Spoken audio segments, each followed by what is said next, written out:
A lot of clays that you get around here are not very durable, but Fimo is like, ouch. Hello there, my fellow cosplay enthusiasts. Glad you found your way back to my channel. Today we will be talking about a very special cosplay of mine that I have just recently finished. It is Misty from Cyberpunk 2077. For everyone who hasn't played Cyberpunk yet, you might have heard of its rocky release. Yes, it was messy and it was buggy, but personally, I enjoyed it. I loved the characters, the story, the world building. Everything a game needs to have for me was there, and I enjoyed every minute of it. And one character in particular was just very special to my heart, and that's Misty. Misty is the girlfriend of our partner, or the main character's partner. Misty is just my kind of girl. Witchy, esoteric vibes, reading tarots. Seeing her for the first time, I was like, I like you. And then playing all of the storylines and quests that even had remotely anything to do with her, I was like, I need to cosplay this. I need to. All the cosplayers out there probably know that feeling when a character just feels right. Like you know this character, you know they are just... But due to the circumstances that I don't think I need to go into too much, getting materials and going shopping for a new cosplay was out of the question. And of course, you can make a lot of your cosplay shopping online. There's no doubt that I would have gotten all the materials I needed for Misty online, no problem at all. It's not a complicated cosplay. But I have a lot of materials at home that I just wanted to challenge myself, really. I looked at the cosplay and I was like, okay, I want to do that. Can I make it happen with stuff I have at home? Can I make a closet cosplay out of it? And turns out I could. I will go through everything I did chronologically, which is almost top to bottom because I started with the wig and ended with the boots. So I guess I'll do it top to bottom anyways. And I will explain why I made choices that I made, because making a closet cosplay or making a cosplay from secondhand materials or materials that you already have at home does mean that you will have to cut some corners. And I am willing to do that because I think, first of all, I spend so much money on cosplay, but I also spend a lot of resources, and I consider myself someone to be very conscious of their ecological footprint and of the choices I make and how they impact the future of this planet. So reduce, reuse, recycle, I try to do it all with my cosplays. Anyway, let's get started. Let's start with the top. This is my Misty wig. It does look a little bit messy on the head here, but it was actually my old Priscilla wig. I will put a photo of my Priscilla somewhere. And I always hated this wig. I spent a lot of money for a quality wig and it was not a quality wig. Let me tell you that. In my opinion. And when I wanted to do a makeup test for Misty, this is usually how I start my cosplays. I try a makeup test and see if I even would like the character on myself. I was like, okay, I still have this leftover wig. I sold the cosplay, but the wig was so bad that I didn't want to sell it. No, actually.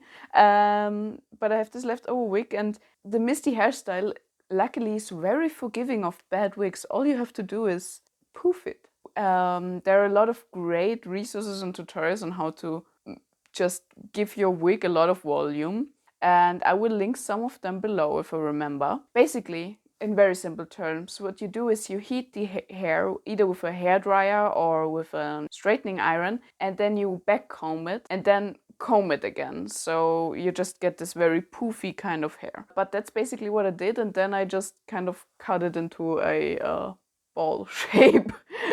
And that's how I made my Misty wig. I did it for a makeup test, as I said, and the reception was so good that I was like, okay, I feel the character, you guys feel the character, I'm gonna I'm gonna do it. So I started my research. The second thing I thought about after finally deciding to actually do the cosplay was Missy's pendant.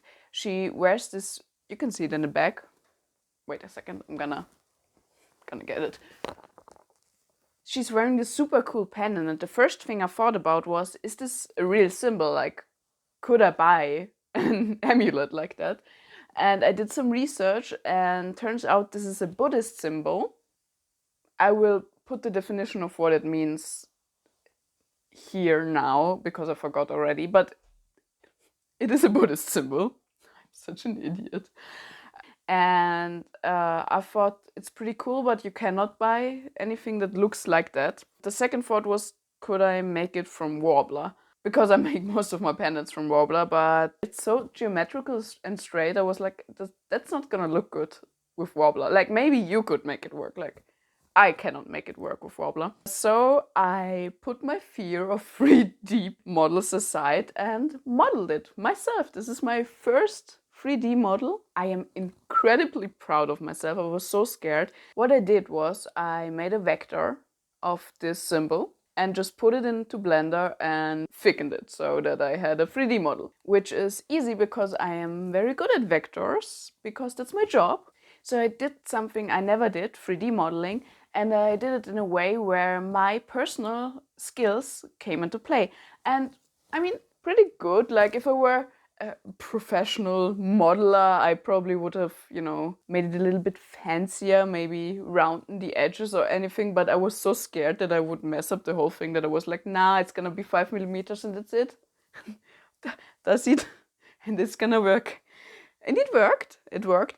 So this is actually not a 3D print. This is a resin cast of the 3D print. Just because I think resin casts are a lot more durable, and I know this is not gonna get a lot of wear and tear like an armor piece would, but I still didn't want it to break at my first convention, if you ever have conventions again. But yeah, also now it's reproducible very easily. Just in case I want to make this for someone else, or I want to sell it one day, or whatever. I have thought about putting the 3D model up on Thingiverse or whatever, but it's like, it's not very impressive, and I don't know if anyone would be interested. If you are, let me know, and I will put it up. Like, I won't charge money for this. It took like 30 minutes to model it. Still, proud of it. Very proud of it. I love it. I will put it back now. Let's keep talking about the accessories. She wears 3 necklaces. The second necklace, it was really easy. I had this necklace from, I think, from H&M. I never really wore this choker. It was just a little bit too thick for my tastes. I bought it on sale and yeah, kind of never wore it. What I did is I just super glued on some studs. Those are fake studs. As you can see, they don't have a back. They just have this front, and it's like not super durable, but that's the studs I had at home. And as we talked about, this is a closet cosplay, recycling cosplay challenge. So I was not willing to buy new studs or order new studs specifically. So I just took these crafting studs I had lying around and glued them on there, and I think it works. Like, it might lose a few studs over time, but I have so many of these crafting studs, I can just keep gluing them on. Yeah, maybe I will redo this part one day, but for now I'm very happy with what this is. Last but not least, she wears this kind of skull. She wears this skull pendant. What I did here is I just had some Fimo laying around, and I wanted to give Fimo a try for the longest time. I did Fimo when I was a child, obviously. I think everybody did that at one point. Anyways, I just did it in Fimo, colored it black. It was flesh colored because that's the Fimo color I had. Then I just used some graphite powder to give it a silver sheen. I used a metal powder too for cold casting the resin pendant before. I forgot to mention it. If you want to know what cold casting means, Lightning Cosplay has a great tutorial for that. Again, if you remember, I will put it down in the description below. Next up, let's talk about the biggest part of this cosplay, her sweater. In the game, her sweater is actually a very rough knit material, with kind of a leather applique or shiny fabric applique at the top. And at first I really wanted to get this knit fabric right, but I did not have any kind of material that was even remotely like that. So I scoured online secondhand shops and other platforms like eBay to find a knit fabric that would be workable and still secondhand, so it would still be a recycled cosplay as I planned. And I came up with nothing. When I was already kind of giving up on finding a sweater that would work for my purposes, and I already wanted to order knit fabric to just sew it myself all together and not have a recycled cosplay, at the back of my boyfriend's drawer, I found a sweater. It was not knit, but he hasn't worn it for months because it was already falling apart at every seam, and it was already ripping at places, and it did have the right color. So I made the decision to compromise. It is not a knit sweater now, it is a normal sweater of jersey. I would say it's jersey, but it was perfect because it still fell into my challenge. It was something I had at home, or my partner had at home, to be very precise. And we would have given it away or thrown it out anyways because it was already ripped at places and stuff. At first, this was a hooded sweater, which was perfect because the fabric of the hood is what I used to make the top part of Misty's sweater. In the game, it's this kind of shiny kind of fabric. I really don't know what is. I am bad with fabrics, okay? I cannot tell fabrics apart. Like, I know what linen is and jersey. And I know what pleather is usually. Anyways, it is this kind of shiny fabric. It's just a little bit lighter and stands out a little bit more than the rest of the sweater due to its kind of shiny appearance. I tried to replicate that by sewing in lines, since it does have that line design. I tried to sew in lines that were in a shiny, slightly lighter thread. So I used this very nice polyester thread and it worked perfectly, in my opinion. I just spent very, very many hours in sewing these little diamond shapes in place. It wasn't hard, it just took a long time. And of course, you could have bought this kind of fabric just like that. But since this is a recycling challenge, I did it myself. I also had to thread at home. Anyways, this sweater, is it perfectly screen accurate? No, but I think especially on photos, it looks great. And if anybody on a convention would come up to me and be like, "That's not a knitted sweater, sweetie," I would be like, "Oh wow, you really paid attention to the details there." I don't think any non-cosplayer really notices whether it's knit or jersey fabric. That's just my opinion. And I like it, and it's super comfortable. It's a super comfortable material. And I can just wear it like that. It's pretty warm, perfect for fall conventions. Next up, let's talk about skirt. This was probably the most surprisingly easy part of this cosplay. I did not have any stretch leather pleather material at home, but I did have a lot of stretchy leathery leggings.